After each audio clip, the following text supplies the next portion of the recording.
করলে ভোট পাওয়া যাবে? মানুষ মারলে যদি ভোট পাওয়া যায়, মানুষ মেরে দাও।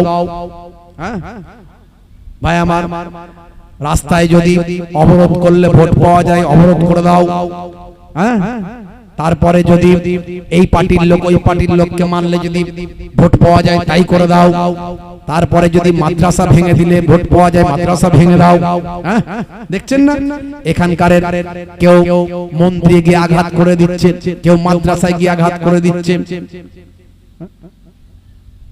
গরুর গোশত নিয়ে গিয়ে বলছে মন্দিরে ফেলে দাও, আর শুকরের গোশত নিয়ে গিয়ে মসজিদে ফেলে দাও। দেখবে সকালবেলা ডিসুম ঢাসাম চলবে। ভোট কাকে বলে? দারুণ ভোট পাওয়া যাবে। হচ্ছে না, হয়নি? হ্যাঁ, মাঝে মাঝে দেখবেন চলছে এগুলো। মিডিয়া খুলে দেখতে হবে, পাবে, খোঁজ খবর নেবে। সামনে বিধানসভা ভোট, অনেক কিছু চলবে। ধর্ম টর্ম ওরা মানে না, নেতারা ধর্ম টর্ম মানে না। নেতারা শুধু ভোট চেনে আর গদি চেনে আর চেয়ার চেনে, পদ চেনে, ক্ষমতা চেনে। ও নেতারা যদি মনে করেন যে ধর্ম করছে, বুঝতে পারবেন ওরা নাটক করছে। ওরা ধর্ম করে না। আজ দেখবেন গোল টুপি জুব্বা পরে, সাদা পাঞ্জাবি পরে, একবারে ভাই আমার সুফি দরবেশ হয়ে দেখবেন ওরা নামাজও পড়ে নিচ্ছে, আবার রোজার সময় ইফতারিতেও চলে যাচ্ছে। সেখানে গিয়ে একবারে যেন মনে হচ্ছে বিরাট বড় রোজাদার রে বাবু, কোথা থেকে এলো? আকাশ থেকে নাজিল হলো নাকি? হ্যাঁ, দেখবেন। আবার মুসলিম নেতাকে দেখবেন পুজোর সময় গিয়ে সেখানে গিয়ে ফিতে কাটছে, ঢোল বাজাচ্ছে, গড় করছে, সেখানে গিয়ে ঠাকুরের কাছে প্রণাম করছে, ঠাকুরের কাছে গিয়ে বাবা ঠাকুর রক্ষে করো করে দিচ্ছে। আসলে এরা কোনো ধর্মের লোক নয়, এদের ওসব কিছু মনে হয় না। এরা একটাই চিন্তা করে, ঠাকুরের কাছে গিয়ে যদি আমি একটু মাথা নত করি, কি মসজিদে গিয়ে গিয়ে আমি একটু নামাজ পড়ে নি, কি রোজার সময় গিয়ে আমি একটু ইফতার করে নি, ভোট যদি আমার ওতে হয় তো ওটাই আমি করব। বুঝতে পারছেন? আর আমরা মনে মনে করছি ও দাদা আমার ঠিক আছে, দাদা দিদি আমার ঠিক আছে। কথা ঠিক না ভুল? আসলে সব ভোটের খেলা বাপ। এই 26 সাল আসছে, দেখবেন কত কি হবে। খালি আমাদেরকে ঠিক থাকতে হবে। আমরা মাথা গরম করলে বিপদ, ওরা মাথা গরম করানোর চেষ্টা করবে আমাদের। ওরা চাইবে মাথা গরম হোক, কিন্তু আমাদের মাথা গরম করলে আপনি কার বিরুদ্ধে মাথা গরম করবেন? আপনি কার সঙ্গে মারামারি করবেন? যার সঙ্গে আপনার দুবেলা দেখা হয়, উঠতে বসতে চলতে ফিরতে, যার সঙ্গে আপনার দেখা হয়, বাজারে গেলে দেখা হবে, তাকে আপনি আজকে মারবেন, একদিন তার সঙ্গে আপনার বন্ধুত্ব হবে, আবার কথা হবে। সেদিন আপনি নিজেকে ক্ষমা করতে পারবেন তো? আপনার মনে হবে না ইস আমি কেন সেদিন এই ভাইয়ের গায়ে হাত তুলেছিলাম? মনে হবে না? হবেই হবে, হবেই হবে। আর এই ভারতবর্ষের মাটি, এই বাংলার মাটি, হিন্দু মুসলমান আমরা হাজার হাজার বছর ধরে একে অপরের সঙ্গে মিলেমিশে বাস করি। সেদিনই তো দেখলাম একজন হিন্দু ভাইয়ের কিডনি, দুটো কিডনি খারাপ হয়ে গেছে, তার বন্ধু ছিল একজন মুসলিম ভাই, কেউ কিডনি দেয়নি। তার ওই প্রাণের বন্ধু মুসলিম ভাই দেখলো আমার দুটো কিডনি তো সব সময় লাগে না, একটা আমাদের কিডনি থাকে কি আল্লাহ কুদরতি স্টক দিয়েছেন আমাদের, একটা খারাপ হলে একটা কাজে লাগবে। তা আমার তো দুটো কিডনি ভালো আছে, আমার ওই বন্ধুকে আমার একটা কিডনি দিয়ে দিই। ইন্টারনেটে দেখবেন বেরিয়েছিল, পেপার পত্রিকা নিউজে খবর হয়েছে। বারাসাতের ওখানে একটা মসজিদ আছে, ওই গ্রামে কোন মুসলমান নাই। যখন ভারত বাংলাদেশ ভাই আমার যখন ওই বিনিময় প্রথা হয়েছিল, এদেশের লোক ওদিকে, ওদেশের লোক এদিকে এসেছিল, তখন ওইখানকার যত মুসলিম ছিল সব বাংলাদেশে চলে গিয়েছিল, কিন্তু মসজিদটা রয়ে গিয়েছিল। বারাসাতের এক সম্ভ্রান্ত হিন্দু পরিবার, তারা বলছেন মহান স্রষ্টার ঘর আমরা তো নষ্ট হতে দিতে পারি না, আমরাই দেখাশোনা করি, আমরাই এখানে একজনকে দিয়ে আজানের ব্যবস্থা করেছি, দূর থেকে মানুষজনকে বলেছি তোমরা এসে নামাজটা পড়বে, আমরা রং করি, আমরা দেখাশোনা করি। একটা হিন্দু পরিবার মসজিদকে টিকিয়ে রেখে দিয়েছে। এটাই বাংলা, এটাই ভারতবর্ষ। কিছু মানুষ ধর্মের রাজনীতি করে সামান্য গদির জন্য, চেয়ারের জন্য, বাবা আজ আছে কাল থাকবে না বাবা। কত নেতা মন্ত্রী এলো আর গেল, নাম নিশানা কোনো খবর নেই আছে বাপ। আজ তুমি সামনে পেছনে গাড়ি নিয়ে ভ ভু করে যাচ্ছ, একদিন তোমার খবর থাকবে না, যখন তোমার ক্ষমতা থাকবে না তখন তোমাকে রিকশাওয়ালা রিকশায় করে নিয়ে যাবে, সারা দুনিয়ার লোক তাকিয়ে তাকিয়ে দেখবে, ওই দেখো যাচ্ছে রিকশায়, আজ আর ক্ষমতা নাই। একমাত্র মহান স্রষ্টা প্রদত্ত ক্ষমতা অর্জন করো। সারা জীবন মৃত্যুর পরে খাজা গরিব নওয়াজ তিনি কবরে পড়ে আছেন, পৃথিবী বিখ্যাত বিখ্যাত ব্যক্তিরা, নেতা মন্ত্রী লিডার জমিদার ভাই আমার, কত বিদেশি ব্যক্তি হিন্দু মুসলমান সবাই খাজা গরিব নওয়াজের দরবারে যায়, সেখানে গিয়ে খাজা গরিব নওয়াজের দরবারে ওসিলা দিয়ে মহান স্রষ্টার কাছে প্রার্থনা করে। মুজাহিদুল জামান দাদা হুজুর পীর কেবলা রাহমাতুল্লাহ আলাইহি তিনি দুনিয়া ছেড়ে বিদায় নিয়েছেন, আজও তার সম্মান কমেনি। সারা ভারতবর্ষ সারা পৃথিবী থেকে মানুষ আসে দাদা হুজুরের দরবারে এসে তার রওজাকে দর্শন করে, তাকে সম্মান প্রদর্শন করে তারা চলে যায়, আজও তারা মরেও সম্মানিত। জোরে বলুন সুবহানাল্লাহ। এই ক্ষমতা হলো চিরস্থায়ী, আর দুদিনের ক্ষমতা কোনো দাম নাই বাপ। তাই ক্ষমতা দুদিন পেয়েছে, ভালো কাজে লাগান, কথা ঠিক না ভুল? এমন কাজ করুন যাতে মানুষ তোমাকে সারা জীবন মনে রাখে যে হ্যাঁ একটা লোক বাবা নেতা ছিল আমাদের ওখানে। হে তরুণ যুবকেরা, হে আমার বন্ধুরা, শুনে রেখে দিন বাবা, জেনে রেখে দেন আরবের মানুষগুলো অন্যায় অত্যাচার পাপাচারে লিপ্ত ছিল। আমার আল্লাহ আসমানে রহমতের দরজায় তালা মারতে বললেন, যিনি পানির দায়িত্বে আছেন যে ফেরেশতা, তাকে বললেন পানির তালাটা রহমতের দরজায় তালাটা মেরে দাও, যেন পানি আর এক ফোঁটা পৃথিবীর মাটিতে নাজিল না হয়। দীর্ঘদিন ধরে মাসের পর মাস, বছরের পর বছর আকাশ থেকে এক ফোঁটা পানি আর পৃথিবীর জমিনে আসে না।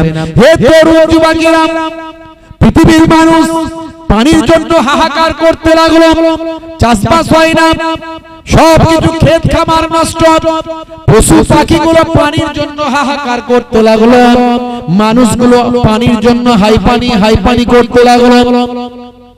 কত রকমের সিস্টেম মানুষ করে পানি না হলে, কথা ঠিক না বল? মুসলমানরা আমরা কি করি, পানি না হলে আলেম ওলামাদের নিয়ে বলি হুজুর পানি হচ্ছে না, একটু কি হবে? বলে আমার নবী যখন পানি হতো না তখন ইস্তেসকার নামাজ পড়তেন, ময়দানে গিয়ে 2 রাকাত নামাজ সবাইকে নিয়ে পানির জন্য আল্লাহর কাছে দোয়া চাইতেন। আমার নবী যখন দোয়া চাইতেন আমার আল্লাহর দরবারে দোয়াটা কবুল হয়ে যেত। আমার আপনার নবী দোয়া চাওয়ার পরে আল্লাহর দরবার থেকে আকাশ থেকে রহমতের পানিটা বর্ষণ হতো। জোরে হবে না? অনেক সময় আমরা দেখি পানি হচ্ছে না, ব্যাঙের বিয়ে দেয়, ব্যাঙের বিয়ে দিলে পানি হবে, আছে না নাই? কি তাহলে বিভিন্ন রকম সিস্টেম আছে। কেউ ব্যাঙের বিয়ে দিলে বলে পানি হবে, কেউ বলে ওই করলে পানি হবে, কেউ বলে এই করলে পানি হবে। আর আমরা যারা মুসলমান আমাদের নবী যা করেছেন সেটা করি, আমরা ইস্তেসকার নামাজ পড়ি, কথা ঠিক না ভুল? তবে মানুষ যখন বেশিরভাগ পাপে লিপ্ত হয়ে যায় তখন আল্লাহ নারাজ হয়ে যায়, আল্লাহ নারাজ হয়ে যায়। এর প্রমাণ আমরা আগেও পাই মুসা নবীর জামানায়। হে তরুণ যুবকেরা, দীর্ঘদিন ধরে আকাশ থেকে পানি হচ্ছে না, এমন সময় মুসা নবীর দরবারে বেশ কিছু মানুষ এসে বলল হুজুর বেয়াদবি নেবেন না, দীর্ঘদিন ধরে আকাশ থেকে পানি হচ্ছে না, রহমতের পানি আকাশ থেকে নাজিল হচ্ছে না, মানুষগুলো পানির জন্য হাহাকার করছে, পশু পাখিগুলো মারা যাচ্ছে, গাছপালাগুলো সব জ্বলে পুড়ে হলুদ হয়ে যাচ্ছে। ও আল্লাহর নবী মুসা কালিমুল্লাহ, আপনি একটু ব্যবস্থা করুন। হযরতে মুসা কালিমুল্লাহ তার ভক্ত শিষ্যদের নিয়ে বললেন চলো চলো একটু ময়দানে গিয়ে ইস্তেসকার নামাজ পড়ে আল্লাহর দরবারে মোনাজাত করি। বন্ধুরা আমার, তরুণ যুবকেরা আমার, হে আমার মুরব্বিয়ানিরা, হে যুবকেরা, মুসা নবী আল্লাহর দরবারে মোনাজাতের জন্য নামাজের জন্য ময়দানে গেলেন। ভক্ত ভালোবাসার মানুষদের নিয়ে 2 রাকাত নামাজ পড়লেন। ইস্তেসকার নামাজটা আদায় করে সালাম ফিরিয়ে আল্লাহ তাআলার দরবারে দোয়া চাইলেন। মুসা নবীর সঙ্গে আল্লাহ তাআলার কথা হতো, কথা ঠিক না ভুল? এর জন্য মুসা নবীকে বলা হয় কালিমুল্লাহ। মুসা নবীকে কি বলা হয়? কালিমুল্লাহ, আল্লাহর সঙ্গে কথা বলে। হে তরুণ যুবকেরা, ইব্রাহিম নবীকে বলা হয় খলিলুল্লাহ। খলিল মানে বন্ধু। ইব্রাহিম নবী আল্লাহর বন্ধু। হযরতে ঈসা নবীকে বলা হয় রূহুল্লাহ। আদম নবীকে বলা হয় সাফিউল্লাহ। হে তরুণ যুবকেরা, আর আমার আপনার নবীকে বলা হয় হাবিবুল্লাহ। হাবিব মানেও বন্ধু, খলিল মানেও বন্ধু, রাফিক মানেও বন্ধু। কিন্তু হাবিব বন্ধু আর রাফিক বন্ধু, হাবিব বন্ধু আর খলিল বন্ধু, এর মধ্যে অনেক পার্থক্য আছে। হে তরুণ যুবকেরা, হে আমার মুরব্বিয়ানেরা, খলিল বন্ধু মানে তার মানে আল্লাহ তাকে যা ভালোবাসেন তিনি আল্লাহকে তার থেকেও বেশি ভালোবাসেন। এটা হচ্ছে খলিল বন্ধুর মধ্যে পার্থক্য। আর হাবিব বন্ধুর সঙ্গে পার্থক্য, হাবিব বন্ধু যাকে বলা হয় আল্লাহ যতটা ভালোবাসেন নবীও ততটা ভালোবাসেন। জোরে হবে না? তাহলে আমার নবীর সঙ্গে অন্য নবীদের পার্থক্য এটা। আমার নবী হলেন হাবিবুল্লাহ। হে তরুণ যুবকেরা, হে আমার বন্ধুরা, হে মুরব্বিয়ানেরা, শুনে রেখে দিন বাবা, হযরতে মুসা কালিমুল্লাহ এমন সময় আল্লাহ তাআলার সঙ্গে কথা বলতে লাগলেন, দোয়া চাইতে লাগলেন, আল্লাহ আমার উম্মতের মাঝখানে তুমি পানি দাও। দীর্ঘদিন ধরে পানি দাও না আল্লাহ, কেন? পানি না হওয়ার কারণে আমার উম্মতেরা পানির জন্য পেরেশান আছে। আকাশ থেকে পানি না হওয়ার কারণে পশু পাখি সব মারা যাচ্ছে, গাছপালাগুলো সব শুকিয়ে হলুদ হয়ে গেছে, খাদ্যের অভাব দেখা দিয়েছে, খরা দেখা দিয়েছে, মানুষগুলো পানির জন্য হাহুতাশ করছে। আমার আল্লাহ তুমি পানি দাও। মুসা নবী যত পানির জন্য দোয়া করেন, আমার আল্লাহ তত রৌদ্র সূর্যের তাপকে আরো বাড়িয়ে দেয়। সূর্যের তাপ আরো বেড়ে যাচ্ছে। মুসা নবী বলছেন, আল্লাহ এটা কেমন কথা? আমাকে তো আপনি নবী বানিয়েছেন, পয়গম্বর বানিয়েছেন, আমার সঙ্গে কথা বলেন, আমার এত সম্মান দিয়েছেন, আর আমি এত মানুষকে নিয়ে আপনার কাছে দোয়া চাইছি, আপনি দোয়া কবুল করা তো দূরের কথা, আমি যত দোয়া চাইছি যত সূর্যের তাপ আরো বাড়িয়ে দিচ্ছেন। আমি বলছি মেঘ দাও, পানি দাও, আর আপনি বলছেন রোদ নাও, সূর্যের তাপ নাও। এটা কেমন কথা? আমার সম্মান কিছু থাকবে? আল্লাহ আমার সম্মান কিছু থাকবে? আল্লাহ বলছেন, হে নবী মুসা শোনো, তোমার ওই নামাজীদের ভিতরে এমন একজন ব্যক্তি আছে যে 40টা বছর আমি আল্লাহকে ডাকে না, 40টা বছর ধরে আমি আল্লাহকে স্মরণ করে না, আমি আল্লাহর একদিনের ইবাদত করে না। ওই ব্যক্তি যতক্ষণ তোমার নামাজীদের লাইনে থাকবে, তোমার দোয়া আমি আল্লাহ কবুল করব না। মুসা নবী এমনি রাগী মানুষ, কথা ঠিক না? এমনি রাগী মানুষ। মুসা নবী যখন জানতে পেরে গেলেন যে এর ভিতরে একজন লোক আছে, মুসা নবী দাঁড়িয়ে উঠে, কে আছো বেরিয়ে যাও। এরকম লোক আছে না নাই বলেন? এই জলসার মজলিসে মাতাল এসেও বসে, মাঝে মাঝে বসে না? বসে কি জি? সারা জীবন ধরে এক ওয়াক্তের নামাজ পড়ে না, কিন্তু জলসার মজলিসে বসে থাকে। তাহলে আল্লাহ সেই মজলিসের দোয়া কবুল করবে তো? করবে। আমার নবীর জন্য সব ছাড়, জোরে বলেন সুবহানাল্লাহ। আমার নবীর জন্য উম্মতে মুহাম্মাদির সব ছাড়, জোরে বলেন সুবহানাল্লাহ। খালি যদি আমরা একটু ভালো কাজ করতে পারি, আমার নবীর খাতিরে আমাদের জীবনে জিন্দেগির গুনাহগুলোকে আল্লাহ মাফ করে দেবে। একবার তওবা করতে হবে অন্তর থেকে। ইয়া আইয়ুহাল্লাযীনা আমানু তুবু ইলাল্লাহি তাওবাতান নাসুহা। অন্তর থেকে একবার তওবা করতে হবে, জীবনের সব গুনাহ আল্লাহ মাফ করে দেবে। কিন্তু সেটুকুও করতে পারছি না আমরা সেটুকুও নবীর নির্দেশ মানতে পারছি না। হে তরুণ যুবকেরা, হে আমার বন্ধুরা, এমন সময় মুসা কালিমুল্লাহ উঠে দাঁড়ালেন, দাঁড়িয়ে বললেন, কে আছো বেরিয়ে যাও। 40 বছর আল্লাহকে ডাকো না, আল্লাহর নামে একবারও ইবাদত করো না, 40 বছর ধরে আল্লাহর ইবাদত বندگی করো না, যাও বেরিয়ে যাও, বেরিয়ে যাও। তোমার জন্য আকাশ থেকে পানি হচ্ছে না, আল্লাহ দোয়া কবুল করছে না। হে তরুণ যুবকেরা, এমন সময় দেখতে পাওয়া যায় যে ব্যক্তি ছিল সে উঠে বেরিয়ে পালাবে না, মাথাটা নিচু করে নেবে। কি করবে? পালাবে না মাথা নিচু করে নেবে? যদি উঠে বেরিয়ে পালায় লোকে তো চিনতে পেরে যাবে যে ও বেটাই তাহলে ওই লোক, তাহলে তারা সমাজে টেকা যাবে, লোকে সবাই মার্ক করে ফেলবে। বন্ধুরা আমার, তরুণ যুবকেরা আমার, সে মাথা নিচু করে নিল। মুসা নবী বেশ কয়েকবার বললেন, সে আর কোনো মাথা উঁচু করছে না, মাথা নিচু করে বসে আছে। হে তরুণ যুবকেরা, হে আমার মুরব্বিয়ানেরা, মুসা নবী বলছেন, কে আছো বেরিয়ে যাও। কয়েকবার বলতে না বলতে তাকে যখন বলছেন বেরিয়ে যাও, এমন সময় আকাশ থেকে কালো মেঘ হয়ে গেল, ঝরঝর ঝরঝর করে অফুরন্ত পানি বর্ষণ হলো। মুসা নবী বলেন, আল্লাহ এটা কেমন কথা?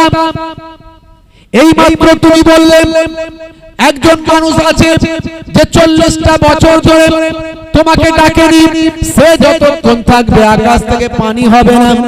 আর আমি তাকে বেরিয়ে যেতে যখন বলছি তুমি তখন পানি দিলেন, বিষয়টা কি একটু খুলে বলো। হে তরুণ যুবকেরা, মুসা কালিমুল্লাহ বললেন, যার জন্য আমি পানি দিচ্ছিলাম না, এখন আমি তার জন্যই পানি দিলাম। মুসা নবী বললেন, আল্লাহ একটু ক্লিয়ার করে বললে বড় বুঝতে পারতাম। এমন সময় আল্লাহ বললেন যে ওই ব্যক্তি ছিল, সে সঙ্গে সঙ্গে তোমার কথা শুনে আমার কাছে ইস্তেগফার করল, তওবা করল, আমার কাছে গুনাহ মাফির জন্য কাঁদতে লাগলো। সে আমাকে বলতে লাগলো, আল্লাহ এই সময় যদি আমাকে বেরিয়ে যেতে হয়, দুনিয়ার মানুষের কাছে আমি মুখ দেখাতে পারবো না, আমার সম্মান নষ্ট হবে। হ্যাঁ এটা সত্য, 40টা বছর ধরে তোমাকে আমি একবারও ডাকি না, তোমার ইবাদত বন্দেগী আমি একবারও করি না, কিন্তু আজকে আমি তোমার কাছে তওবা করছি, যদি তুমি আমার সম্মানটা বাঁচিয়ে দাও তাহলে সারাটা জীবন ধরে আমি তোমার এবার ইবাদত শুরু করে দেব। আজকের দিনে তুমি আমাকে বাঁচিয়ে দাও মাবুদ, এই বলে সে কাঁদতে লাগলো। তার তওবাকে আমি আল্লাহ কবুল করে তৎক্ষণাৎ আকাশ থেকে পানি বর্ষণ করলাম। দেখেছেন বন্ধুরা আমার, তরুণ যুবকেরা আমার, মুসা নবীর জামানায় এমন ঘটনা ঘটেছিল, আর আমাদের নবীর আগমনের সময়তেও এমন ঘটনা ঘটেছিল। দীর্ঘদিন ধরে আকাশ থেকে পানি বর্ষণ হয় না। আরবের মানুষ যাকে তাকে যেটা সেটা খোদা বলতো, যা কিছু দেখতো একটু অন্যরকম সেটাই বলতো এটাই হলো খোদা, এটাই হলো স্রষ্টা। হে তরুণ যুবকেরা, তারা এক আল্লাহকে ভুলে গিয়েছিল, এক স্রষ্টা মাবুদকে তারা ভুলে গিয়েছিল। আরবের মানুষ মহান আল্লাহকে ত্যাগ করে দিয়ে বিভিন্ন ভাবে তারা অন্যায় অবিচার ও অত্যাচারে লিপ্ত হয়েছিল। কাবা শরীফের ভিতরে 360টা নিজস্ব খোদা তৈরি করেছিল। তারা নিজস্ব খোদা তৈরি করে নিজেরাই খোদা তৈরি করে এক একটা নাম দিয়েছিল। এটা হলো বিদ্যার খোদা, এটা হলো বুদ্ধির খোদা, এটা হলো পানির খোদা, এটা হলো রুজির খোদা। হে তরুণ যুবকেরা, আসলে তাদের একটা মাছি তাড়ানোর ক্ষমতা ছিল না। হে তরুণ যুবকেরা, আল্লাহ নারাজ হয়ে গিয়ে আরবের মানুষের উপর পানি বর্ষণ করা বন্ধ করেছিলেন। কিন্তু যেদিন আমার আপনার নবী মাতৃগর্ভে স্থান লাভ করেছিলেন, যে নবীকে পৃথিবীর শ্রেষ্ঠ নবী করবেন, যে নবীকে রাহমাতুল লিল আলামিন করবেন, সেই নবী যখন মাতৃগর্ভে স্থান লাভ পেল, আমার আল্লাহ আকাশের ওই পানি বর্ষণ করা ফেরেশতাকে নির্দেশ দিলেন, হে রহমতের ফেরেশতা, শুনে রেখে দাও, যে নবীর জন্য আমি অপেক্ষা করেছি, সেই রাহমাতুল লিল আলামিন মাতৃগর্ভে স্থান লাভ করেছে, দাও দাও আকাশ থেকে রহমতের পানিটা বর্ষণ করে দাও। আমি আল্লাহ তাআলা নির্দেশ করছি, আমি খুশি হয়ে গেছি। ফেরেশতারা খুশি হয়ে যাও, আর জমিনবাসীকে খুশি করার জন্য আকাশ থেকে অফুরন্ত রহমতের পানিটা বর্ষণ করে দাও। জোরে হবে না? হে তরুণ যুবকেরা, ওই বছরে সবচেয়ে বেশি আরবের জমিনে পানি হয়েছিল। এই বছরে এত পানি হয়েছিল যে আরবের মানুষ পানির জন্য আনন্দে আত্মহারা হয়েছিল। পশু পাখিগুলো সব আনন্দে নৃত্য করেছিল, গাছপালাগুলো সব বাবা আবার সবুজ হয়ে গিয়েছিল, ফলে ফুলে পরিশোভিত হয়েছিল। আরবের মানুষ আনন্দিত হয়ে ওই বছরের একটা নাম ঘোষণা করেছিল, নাম দিয়েছিল সানাতুল ফাতহ ওয়াল ইবতিহাজ, জয় এবং আনন্দের বছর নামে ওই বছরকে তারা বিভূষিত করেছিল। হে তরুণ যুবকেরা, সেই বছরে আমার আপনার নবী মাতৃগর্ভে স্থান লাভ করেছিল।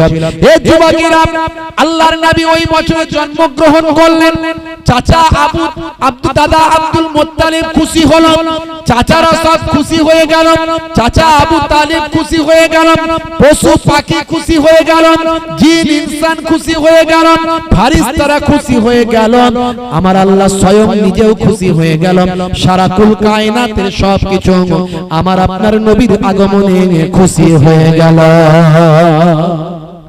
12 রবিউল আউয়ালে রহমত ওয়ালা নবী এলো রে, সাফাতের তাজ পরে জমিনে বরকত ওয়ালা নবী এলো রে, এলো রে ভাই এলো রে, কাউসার ওয়ালা নবী এলো রে। আল্লাহুম্মা, বারবার হাত দিও না। ওয়ালা আলি সাইয়্যিদিনা, ওই কুরাইশ বংশের ভিতরে মা আমিনার রেহেমে এলে তুমি নূর জেলে আব্দুল্লাহর ওই বাগানে। জোরে হবে না, আর জোরে হবে না।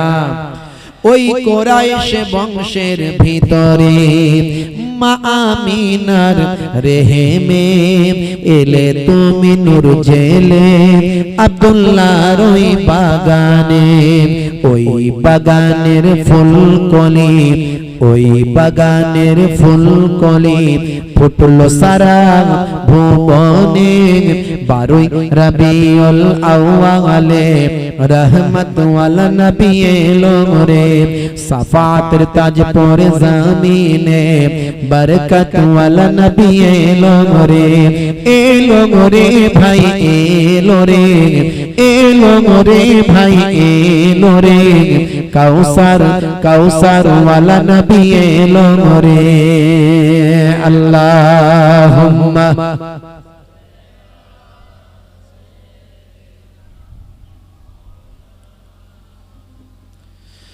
ওই রাত বলে ও গো প্রভু দাও না আমার মাঝেতে, দিন বলে ও গো প্রভু দাও না আমার বুকেতে। জোরে হবে না, আর জোরে হবে না সুবহানাল্লাহ। ওই রাত বলে ও গো প্রভু দাও না আমার মাঝেতে, দিন বলে ও গো প্রভু দাও না আমার বুকেতে। দিন ও রাতের মাঝেতে, দিন ও রাতের মাঝেতে এলেন নবী সুবহে সাদেকে। 12 রবিউল আউয়ালে রহমত ওয়ালা নবী এলো রে, সাফাতের তাজ পরে জমিনে বরকত ওয়ালা নবী এলো রে, এলো রে ভাই এলো রে, কাউসার ওয়ালা নবী এলো রে। আল্লাহুম্মা সাল্লি আলা, জোরে সোরে পড়ুন, ওয়ালা আলি।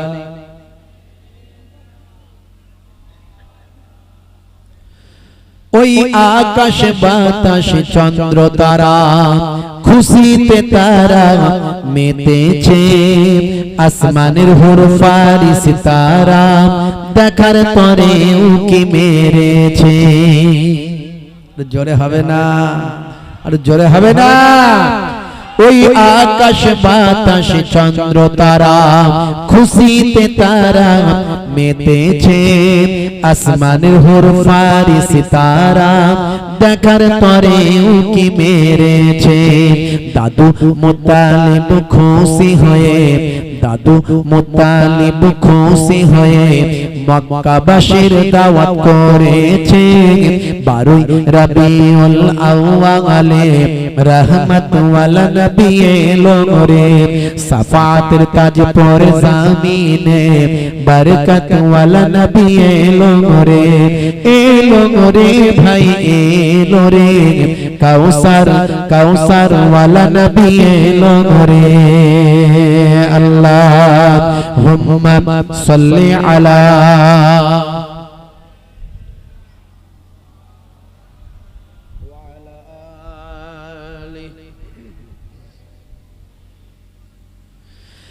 হে তরুণ যুবকেরা, আমার আপনার নবী যেদিন পৃথিবীর জমিনে এসেছিলেন সেদিন দাদা আব্দুল মুত্তালিব কাবা শরীফের উপর থেকে একটা আলো দেখেছিলেন। হে তরুণ যুবকেরা, যে আলোটা সারা আকাশকে আলোকিত করেছিল, যে আলোটা সারা জমিনকে আলোকিত করেছিল, সারা পৃথিবীতে একটা আলোর ছটা চমকেছিল, যেন মনে হচ্ছে কোন একটা আনন্দের আলো সারা পৃথিবীকে আলোকিত করছে। হযরতে দাদা আব্দুল মুত্তালিব অবাক হয়ে গেলেন। তিনি চিন্তা করলেন এই আলোটা কোথা থেকে আসছে। দেখতে পেলেন হাই রে হাই, এই আলোটা মক্কার কোন একটা ঘর থেকেই তো বেরিয়ে যাচ্ছে। ভালো করে লক্ষ্য করলেন, হাই রে হাই, এই আলোটা আমার ঘর থেকেই বের হচ্ছে। জোরে হবে না বন্ধুরা? আমার তরুণ যুবকেরা, আমার আম্মা জান আমিনা তিনি বর্ণনা করেছিলেন, দয়ার নবীর হাদিস থেকে প্রমাণ পাওয়া যায়, যেদিন দয়ার নবী পৃথিবীর জমিনে এসেছিলেন, আমার আল্লাহ কুদরতি নূর আলো মা আমিনা থেকে আমার আল্লাহ এমন বিচ্ছুরিত ঘটিয়েছিলেন।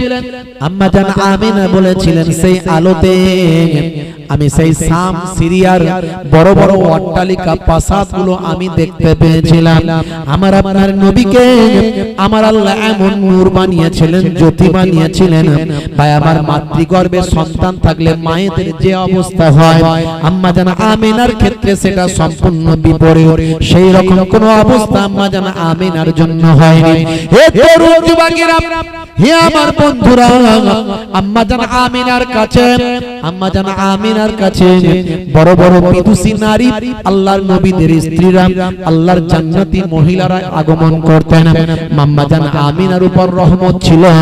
আম্মা জান আমিনা বুঝতে পারতেন তার মাতৃগর্ভে একটা যে সন্তান আছে, সেই সন্তান সাধারণ কোন সন্তান নয়, তিনি হবেন আখিরি জামানার পয়গম্বর।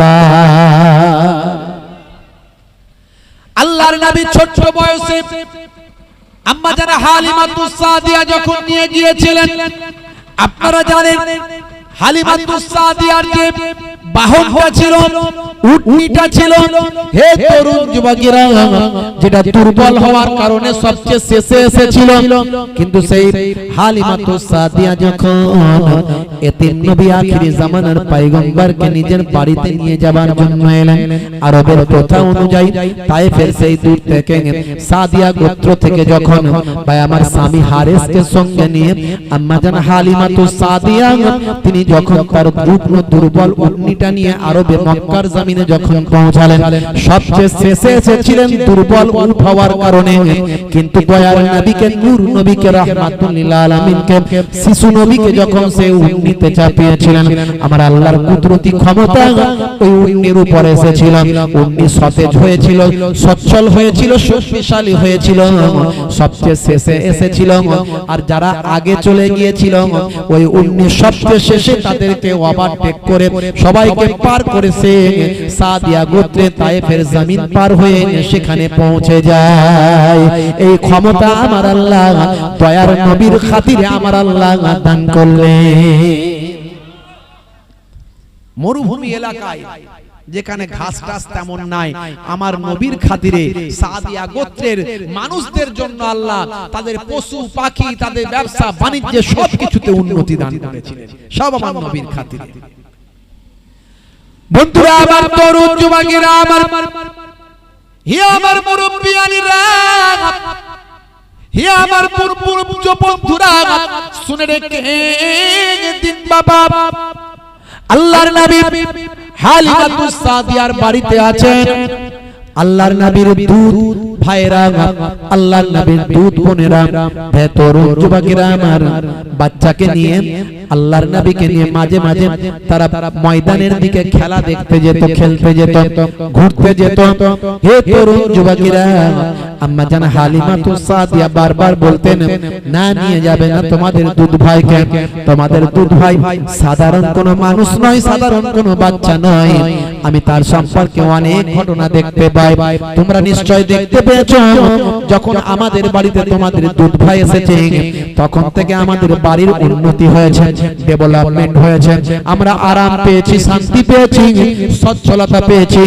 শুধু আমরা নয়, তামাম গোত্র, তামাম কম, আমাদের এলাকার মানুষের সবাই উপকার হয়েছে। অর্থাৎ তোমার দুধ ভাই সাধারণ কোনো বাচ্চা নয়, তোমার দুধ ভাইকে নিয়ে আমার বড় চিন্তা হয়। তোমার ভাইকে তোমরা এভাবে নিয়ে চলে যেও না, তোমার ভাইয়ের প্রচন্ড কষ্ট হবে, তাকে সে রৌদ্রের মধ্যে কষ্ট পাবে। হে তরুণ যুবকেরা, আল্লাহর নবীর দুধ বোন সেই সময় বলেছিল, হালিমাতুস সাদিয়ার কন্যা তখন বলেছিল, আম্মা জান আপনি চিন্তা করবেন না, আমরা আমাদের ভাইকে যত্ন নিয়ে কোলে নিয়ে আদর করে থাকি। আমি লক্ষ্য করি আমার দুধ ভাইকে যতক্ষণ আমি নিয়ে থাকি, ময়দানে খেলা দেখি, ঘোরাফেরা করি, ততক্ষণ আমি লক্ষ্য করি একটা মেঘ আমার দুধ ভাইয়ের মাথাতে ছায়া করে থাকে। আমার দুধ ভাইয়ের যেন কষ্ট না হয়, আকাশের মেঘ সর্বদা প্রস্তুত থাকে। আমার আপনার নবীকে আল্লাহ কি মর্যাদা দিয়েছিলেন, কি সম্মান দিয়েছিলেন। সেই নবীকে যদি কেউ কষ্ট দেয়, আমার আল্লাহ স্বয়ং নারাজ হয়ে যায়, তার দুনিয়াও বরবাদ, আখিরাতেও বরবাদ। আল্লাহর নবীর এই জন্মের মাস আসে, বলে নবীর জন্মের কথা বলো কেন, বলে না কিছু। বাবাজি দ্বন্দ্ব করবেন না বাবা, আপনি যা পারেন করেন, মানুষকে বিভ্রান্ত করবেন না, আপনার মনে যেটা আছে করেন। আমরা জন্মের আলোচনাও করব, কর্মের আলোচনাও করব, নবী পাকের ইন্তেকালের আলোচনাও করব, নবী পাকের পুরো জিন্দেগি কারনামা, নবী পাকের পুরো লাইফস্টাইল আমরা আলোচনা করব। আল্লাহর নবীর জন্মের কথা আমার আল্লাহ কোরআন মাজিদে বলেছে, দেখবেন সূরা বাকারা 129 নম্বর আয়াত। 5000 বছর আগে ইব্রাহিম নবী আমার আপনার নবীর জন্মের জন্য আল্লাহ তাআলার দরবারে দোয়া চেয়েছিলেন, রব্বানা ওয়াবআস ফীহিম রাসূলাম মিনহুম ইয়াতলু আলাইহিম আয়াতিকা ওয়া ইউআল্লিমুহুমুল কিতাবা ওয়াল হিকমা ওয়া ইউযাক্কিহিম। আমাদের নবীর জন্য আজ থেকে 2000 বছর আগে হযরতে ঈসা রূহুল্লাহ তার কওমকে, তার জাতিকে আমার আপনার নবীর জন্মের কথা বলেছিলেন। কি বলেছিলেন সেটা কোরআন মাজিদে আল্লাহ লিপিবদ্ধ করেছেন। কোরআনের একটা অক্ষরকে যদি অস্বীকার করে বেঈমান হয়ে যাবে। হে তরুণ যুবকেরা, সূরার নাম সূরা সাফ, আয়াত নাম্বার হলো 6। এই 6 নাম্বার আয়াতে আল্লাহ বলছেন, মুসা হযরত ঈসা নবী তার কওমকে বলছেন নবী পাকের জন্মের খুশির কথা, ও মুবাশশিরাম বিরাসূলিন, জোরে বলুন সুবহানাল্লাহ। আল্লাহর নবী একজন নবীর সুসংবাদ দিলেন। ঈসা নবী একজন নবীর সুসংবাদ দিলেন, আগমনী সংবাদ, সুসংবাদ, মুবাশশিরাম কথাটা বলা হয়েছে, সুসংবাদ দিলেন। ও মুবাশশিরাম বিরাসূলিন, একজন রাসূলের সুসংবাদ দিলেন, দিয়ে কি বললেন, শোনো আমার পরে একজন নবীর জন্ম হবে, ইয়াতি মিন বাদি ইসমুহু আহমদ, আমার পরে একজন নবী আসবেন যার নাম হবে আহমদ, জোরে বলুন সুবহানাল্লাহ। নবীর জন্মের কথা কোরআনে আছে। কিছু মানুষ বলে নবীর জন্মের কথা পেলে কোথা? হ্যাঁ, হে তরুণ যুবকেরা, হে আমার বন্ধুরা, হে আমার মুরব্বিয়ানিরা, শুনে রেখে দিন বাবা, আমার নবীর শানে যদি কেউ বেয়াদবি করে তার দুনিয়াতেও বরবাদ হবে, আখিরাতেও বরবাদ হবে। আল্লাহর নবী রওজা মুবারকের উপরে কোরআন মাজিদের আয়াতটা লেখা আছে, ইয়া আইয়ুহাল্লাযীনা আমানু লা তারফাউ আসওয়াতাকুম ফাওকা সাওতিন নবী। সাবধান হে ঈমানদারেরা, তোমরা যখন কথা বলবে, একে অপরের সঙ্গে যখন বাতচিত করবে, গুফতাগু করবে, মুকালেমাত করবে, কনভারসেশন করবে, তোমাদের আওয়াজটা যেন আমার নবীর আওয়াজের থেকে জোরে না হয়ে যায়। যদি তোমাদের আওয়াজটা যদি আমার নবীর আওয়াজের থেকে জোরে হয়, আমি আল্লাহ বলছি শুনে রেখে দাও, ওই আয়াতের শেষের দিকে বলা হয়েছে আনতা হাবাতা আমালুকুম ওয়া আনতুম লা তাশউরুন। তোমাদের আমলগুলো কোনটা দিয়ে বেরিয়ে যাবে টের পাবে না, বুঝতে পারবে না। নবীর শানে সামান্য বেয়াদবি আল্লাহ সহ্য করবেন না। তাই আল্লাহর নবীর শানে যখন কথা বলবেন, সম্মানের সঙ্গে কথা বলতে হবে, আদবের সঙ্গে কথা বলতে হবে। বন্ধুরা আমার, তরুণ যুবকেরা আমার, আল্লাহর নবী ছোট বয়স, বড় ক্ষুধা লেগেছে হাঁটতে হাঁটতে। চাচা আবু জাহিলের খাজুরের বাগানে খাজুর প্যাকেট হচ্ছে, খাজুরের বাগানে খাজুর প্যাকেট